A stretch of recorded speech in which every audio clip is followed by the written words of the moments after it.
e continuar sempre melhorando para os nossos pacientes, né?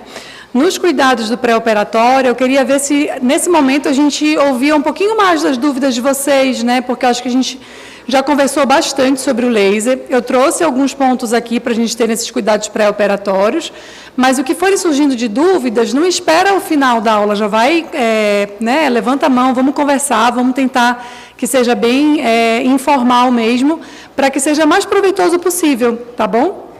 Então, o primeiro ponto é aquilo, a gente tem que conhecer o aparelho que a gente vai utilizar, né? Então, muitas vezes, a gente quer começar a fazer o laser, e um dos pontos que o Wagner colocou aqui para a gente é a quantidade de oftalmologistas no Brasil e a quantidade de especialistas em glaucoma. Então, um dos pontos importantes da SBG, e o Vessani com certeza vai concordar comigo, é que a gente consiga difundir a informação para que o não especialista também consiga trazer esse tratamento para os seus pacientes. Para que esse paciente consiga fazer um SLT no início do tratamento com o não especialista, não necessariamente precisa ser o glaucomatólogo. A gente ouviu aqui, os R2 estão fazendo SLT, porque é um procedimento tecnicamente muito tranquilo, que eu tenho certeza que todos vocês conseguem fazer. Só que é sair da nossa zona de conforto, quando tem tempo que a gente não faz uma gonioscopia, né? A gente aprendeu uma nova técnica, então isso é sair da nossa zona de conforto. Mas a gente espera que hoje a gente dê esse empurrãozinho aí em quem está querendo retomar, querendo começar a fazer SLT, que a gente dê esse empurrãozinho. Então, o primeiro ponto é ver, poxa, eu às vezes ainda não tenho o aparelho, tá, deixa eu pesquisar em que locais perto da minha clínica tem o aparelho disponível para que eu consiga levar meu paciente lá para fazer. E aí você vai conhecer o aparelho e ver quais parâmetros está sendo utilizado naquele aparelho.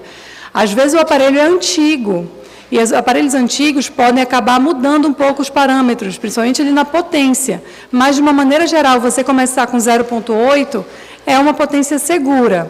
Tá? E, claro, como a gente conversou, dependendo da pigmentação do ângulo. E aí, falando em pigmentação, a gente tem que estudar bem a gonioscopia do nosso paciente que a gente vai aplicar o laser. E, mais uma vez, às vezes isso é sair da zona de conforto. Eu tenho certeza que todos vocês vão conseguir fazer. Afinal, a gente se formou como oftalmologista, tá, tem um tempo que eu não faço gonioscopia. Poxa, vê algum glaucomatólogo que você conhece para você acompanhar 1, 2 dias para relembrar a gonioscopia. Lá em Belém a gente tem feito isso, alguns colegas têm me pedido para acompanhar. Eu falei, vem que a gente aprende juntos, porque esse é o nosso objetivo, é que a gente possa difundir, né, essa opção para os nossos pacientes, para os pacientes de todos vocês também. Então, a gente saber bem a gonioscopia do nosso paciente vai ser fundamental para a gente conseguir aplicar o laser na região correta e com os parâmetros corretos.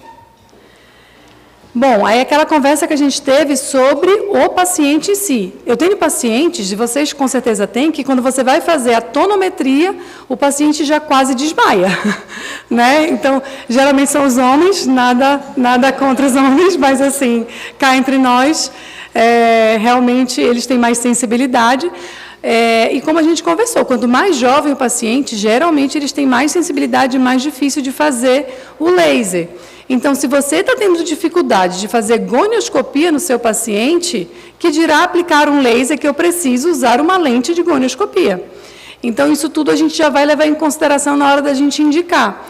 E aí, nesse ponto, o paciente que tem um pouco mais de idade, ele vai nos ajudar, porque realmente são pacientes que têm menos, que permitem mais que a gente faça o exame, paciente com 60 anos. Agora, é claro, o paciente também muito idoso, ele também vai ter dificuldade de se posicionar, de permanecer parado e tudo isso.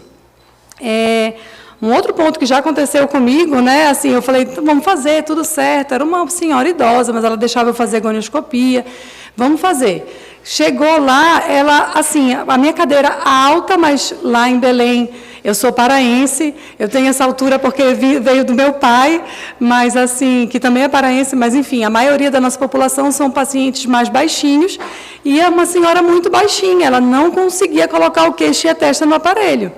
Por mais que eu colocasse uma cadeira mais alta, ela não conseguia se posicionar. Então, tem que ver se o paciente vai conseguir se posicionar, obviamente, no aparelho, para a gente conseguir aplicar o laser. Bom, aqui é um ponto mais prático também do dia a dia, ainda nesses cuidados do pré-operatório. Alguns colegas gostam de usar a pilocarpina. De uma maneira geral, eu não uso, exceto se realmente o ângulo é mais difícil de acessar e a pilocarpina vai me ajudar.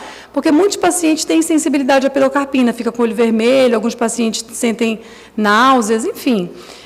Mas pode ser utilizado. Alguns serviços usam de rotina a pilocarpina. Depois a gente podia até ver como vocês costumam fazer em relação a isso. Anestésico, lógico, sempre, né?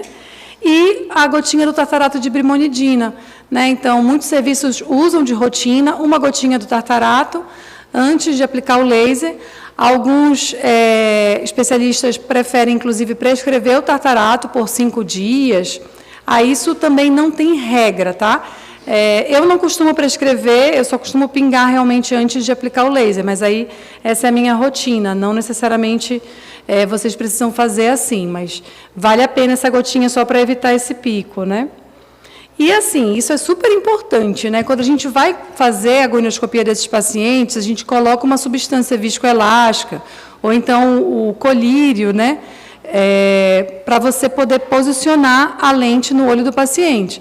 Se fica uma bolha de ar ali, aí você vai ter muita dificuldade de aplicar o laser. Então, realmente é um cuidado que você precisa ter nesse pré-laser, você colocar essa substância viscosa que vai te ajudar a posicionar a lente sem deixar bolhas de ar, né? Daqui a pouco a gente, se tiver não sei se tem lente de gônio ali, a gente pode até treinar um pouquinho, mas é muito simples, mas ao mesmo tempo são dicas que no dia a dia faz muita diferença, né?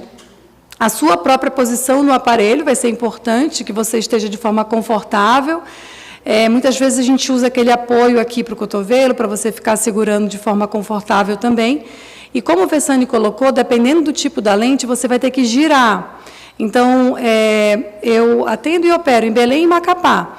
Em Macapá, a gente tem a de 4 espelhos, que a gente não tem que girar, realmente é mais confortável. Em Belém, a gente tem a Latina, enfim, Latina, né? Aquela que é só um espelho. E aí, eu, assim, normalmente não tenho grandes dificuldades, mas realmente é um trabalho a mais. Você tem que ficar girando para você tratar todo o ângulo.